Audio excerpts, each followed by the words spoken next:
2025 সালের এসএসসি ও সমমানের পরীক্ষার ফলাফলে পাশের হারে ছেলেদের চেয়ে এগিয়ে রয়েছে মেয়েরা। বৃহস্পতিবার প্রকাশিত ফলাফলে দেখা গেছে এবছর সকল বোর্ডের পাশের হার 68.45%। তবে ছেলেদের চেয়ে এগিয়ে রয়েছে মেয়েরা। তাদের পাশের হার 71.03%। ছেলেদের পাশের হার 65.88%।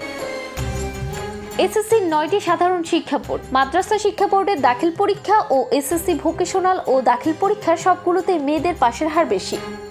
এসএসসি পরীক্ষার 9টি সাধারণ শিক্ষা বোর্ডে পাশের হার 68.04%, মেয়েদের পাশের হার 70.67%। ছেলেদের পাশের হার 65.11%। মাদ্রাসা শিক্ষা বোর্ডের দাখিল পরীক্ষায় পাশের হার 68.09%, মেয়েদের পাশের হার 70.47%, ছেলেদের পাশের হার 65.83%।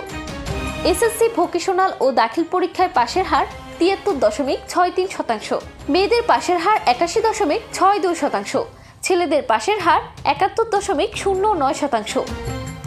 এদিকে চলতি বছরে প্রকাশিত এসএসসি ও সমমান পরীক্ষায় জিপিএ 5 পাওয়া শিক্ষার্থীদের সংখ্যা কমেছে।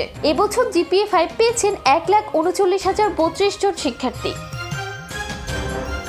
গত বছর জিপিএ 5 পেয়েছিলেন 1,82,129 জন। দুপুরে মাধ্যমিক ও উচ্চ মাধ্যমিক শিক্ষা বোর্ড ঢাকা, রাজশাহী, কুমিল্লা, যশোর, চট্টগ্রাম, বরিশাল, সিলেট, দিনাজপুর, বাংলাদেশ মাদ্রাসা শিক্ষা বোর্ড এবং বাংলাদেশ কারিগরি শিক্ষা বোর্ড একযোগে ফল প্রকাশ করেছে।